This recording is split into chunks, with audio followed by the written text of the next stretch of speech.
देशमुखांच्या आईचा लढा हा तिच्या घरापुरता होता, पण तरीही तो अर्थातच युनिव्हर्सल होता.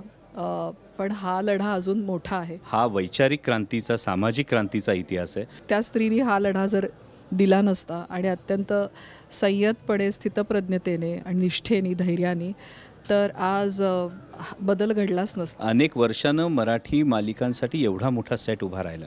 मन भरून येतं आणि कृतज्ञता वाटते. मी सावित्रीबाई ज्योतिराव फुले या मालिकेच्या निमित्ताने आज आपण त्या सेटवरती आलो आहे. एक भव्य दिव्य कलाकृती असा हा सेट आहे आणि आज या मालिकेतले खरे नायक अमोलजी कोले आणि मधुरानीताई, तुमच्या दोघांचंही राजश्री मराठीवर खूप खूप स्वागत.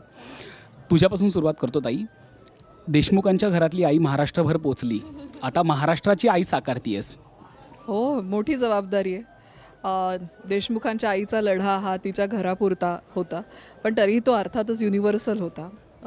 पण हा लढा अजून मोठा आहे आणि ह्यात सगळ्यात महत्त्वाची गोष्ट अशी आहे की ज्योतिरावांची खूप मोठी साथ आहे. खरं तर तेच प्रेरणा आहे तिची आणि त्यांनी दाखवलेल्या मार्गावर सावित्री चालते. आनंदाची गोष्ट आहे की ही भूमिका माझ्यापर्यंत आली आणि मला साकारायला मिळते. अमोलदादा, आत्तापर्यंत छत्रपती शिवाजी महाराज असतील, संभाजी महाराज असतील, डोळे बंद केले तरी तुमचा चेहरा डोळ्यापुढे येतो.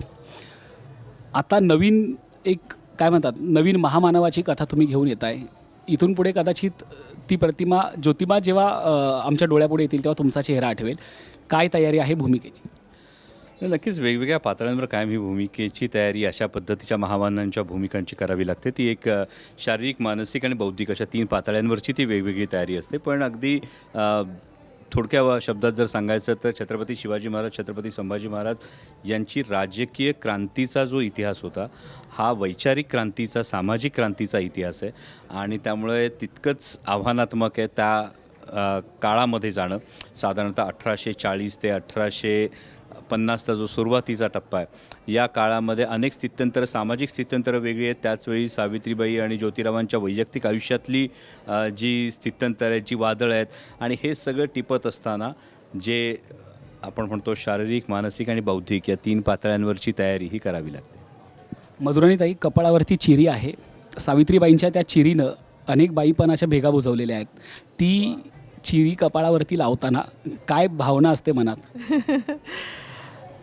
सगळ्यात आधी कृतज्ञता असते, लोटांगण असतं की त्या स्त्रीने हा लढा जर दिला नसता आणि अत्यंत संयतपणे, स्थितप्रज्ञतेने आणि निष्ठेने, धैर्याने, तर आज बदल घडलाच नसता. आम्ही कदाचित सर्व स्त्रियांची आमच्या आज अवस्था 250 वर्षांपूर्वी जी होती तीच असली असती आणि त्यामुळे धैर्य वाटतं प्रत्येक वेळेला चिरी लावताना. मन भरून येतं आणि कृतज्ञता वाटते. अमोलदादा, आज आम्ही सेट पाहिला आहे. म्हणतात की कलाकृतीचं निर्मिती मूल्यसुद्धा तितकंच महत्त्वाचं असतं. ते सेट पाहताना लक्षात आलं आहे. काय डोक्यात होतं हा सेट बनवताना? तो काळ उभा करणं गरजेचं होतं आणि याचं खूप मोठं श्रेय नितीन कुलकर्णी जे आमचे आर्ट डिरेक्टर आहेत त्यांना जातं.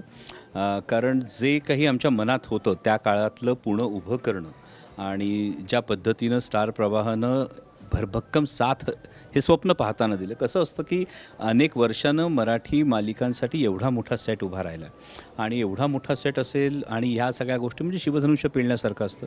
त्याला तेवढीच तोलामोलाची साथ आणि ते स्वप्न पाहण्यासाठी की हो हे स्वप्न पाहूयात हे म्हणणं हे गरजेचं असतं आणि सतीश राजवाडे असतील, अभिजित खाडे असेल आणि एकूण स्टार प्रवाहानं ही साथ दिल्यामुळे हे आज इतकं भव्य दिव्य स्वप्न हे समोर उभं राहतं आहे आणि त्यामुळे जी एक मालिकेला ऑथेंटिसिटी मिळत जाते ती एका वेगळ्या उंचीवर मालिकेला घेऊन जाते. मधुरानीताई, सावित्रीबाईंचं बाईपण जगणं आणि जपणं हे दोन्ही खूप आव्हानात्मक आहे. आज मधुरानी त्या प्रवासाला निघतीये, चित्रीकरण सुरू झालं आहे. काय मानसिक अवस्था काय आहे सध्या? हुरहुर आहे, दडपण आहे, पण कुठेतरी आतनं खात्री आहे की ही घराघरात पाहिली जाईल आणि फक्त पाहिली जाईल नाही तर मुलांना बरोबर घेऊन बसवून दाखवली जाईल. कारण अनेक पद्धतीने मला अशा प्रतिक्रिया येत आहेत की हा इतिहास तुम्ही त्याला पुन्हा उजाळा देताय, तुम्ही आमच्या समोर आणताय आणि ही मुलांनी आमच्या पाहावं अशी आमची इच्छा आहे.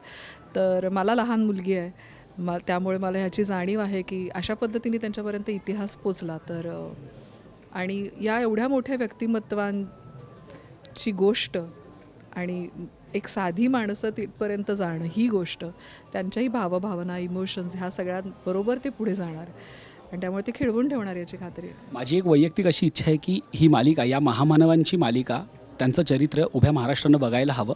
पण दुर्दैवाने आपल्या महाराष्ट्रात अशी परिस्थिती आहे की महामानवांकडे एका विशिष्ट चष्म्यातनं पाहिलं जातं, एका विशिष्ट चमूपुरतं पाहिलं जातं. पण मला तुमच्या दोघांकडनं महाराष्ट्राला काय आव्हान आहे की ही मालिका कशी सगळ्यांची आहे आणि कशी ती सगळ्यांनी पाहायला हवी? मला वाटतं ही प्रत्येक आईची आहे, प्रत्येक ताईची आहे, प्रत्येक लेकीची आणि प्रत्येक पत्नीची मालिका आहे. आणि उंबरठ्याबाहेर पाऊल टाकणाऱ्या प्रत्येक स्त्रीची प्रेरणा ही क्रांतिज्योती सावित्रीबाई फुले आहेत. त्यामुळे ही त्याच अनुषंगानं ही खरं तर मालिका पाहिली जाणं हे अपेक्षित आहे आणि त्याच पद्धतीने लोक नक्की ही मालिका पाहतील. कारण यामध्ये एक अफाट त्याग आहे, अफाट समर्पण आहे आणि क्रांतिज्योती सावित्रीबाई फुलांनी जे काही या समाजासाठी केले, म्हणजे आज जेव्हा आम्ही स्वतः काम करताना जे पडद्यावर पाहतो तरी डोळ्याच्या कडा पाणावतात. त्यामुळं ही मालिका सगळ्यांची आहे. ही स्त्रीत्वाचा सन्मान करणाऱ्या प्रत्येकाची मालिका आहे. त्यामुळे ही कुठल्याही चमूपुरती आणि हे मर्यादित राहूच शकत नाही. सावित्री ज्योतींचं चरित्र वाचताना कुठला गुण, कुठली एखादी घटना आहे जी काळजात घर करून राहिली आहे? नाही, अनेक आहेत, खूप खूप जास्त घटना आहेत आणि तुम्हाला त्यातली एक महत्त्वाची घटना ही तुम्ही पहिला एपिसोड पाहाल तो पहिला एपिसोड पाहाल तेव्हाच तुम्हाला कळेल की किती काळाच्या पुढं जाऊन विचार करणारी माणसं. सगळ्या महाराष्ट्र किंवा पूर्ण ऑडियन्स तयार होणार आहे, रेडी होणार आहे की आपल्याला काय बघायचं आहे. आणि ते जे आजच्याही काळाच्या पुढचे विचार आहेत, आजही ते पुढचेच वाटतील अशा पद्धतीने 200 वर्षांपूर्वी विचार करणारं हे जोडपं होतं, ज्योतिबा होते. तर टोन सेट होणार आहे मला वाटतं पहिलं. तुला काय आव्हानात्मक वाटतं ह्या नेमकं भूमिकेतलं? अरे काय म्हणजे तिथपर्यंत पोचता येणं हेच फार फार फार कठीण आहे. आणि मला असं वाटतं की तुमच्या दोघांसोबत मला एका खास व्यक्तीला आवाज द्यायचा. मला वाटतं तू आवाज द्यावास तिला, कारण की मोठ्या सावित्रीबाई आहेत.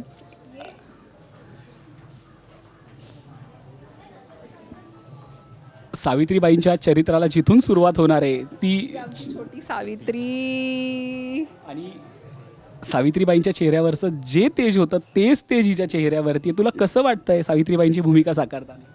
खूप चांगलं वाटतंय. ताई, हा, एकदम भारी वाटते. तू स्वतः स्क्रिप्ट जेव्हा वाचतेस तेव्हा तुझ्या लक्षात येतंय का की तू किती मोठ्या महामानवाच्या येतं. हां, खूप मला चांगलं वाटते. मी एवढं महाव्यक्तीचं पात्र करते, रोल करते इथं सावित्रीबाईंचा. खूप मस्त वाटतं मला. त्यांच्यामुळे आता आम्ही शिकू शकतो ना गर्ल्स.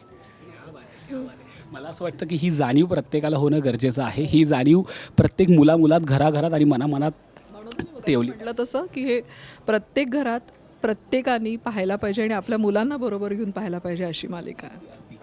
मी सावित्रीबाई ज्योतिराव फुले या मालिकेला राजश्री मराठीकडनं खूप खूप शुभेच्छा. आणि ही मालिका महाराष्ट्रभर गाजेल, महाराष्ट्र त्या मालिकेवर प्रेम करेल ह्याच सदिच्छा. थँक्यू. यस, धन्यवाद दादा, धन्यवाद, थँक्यू.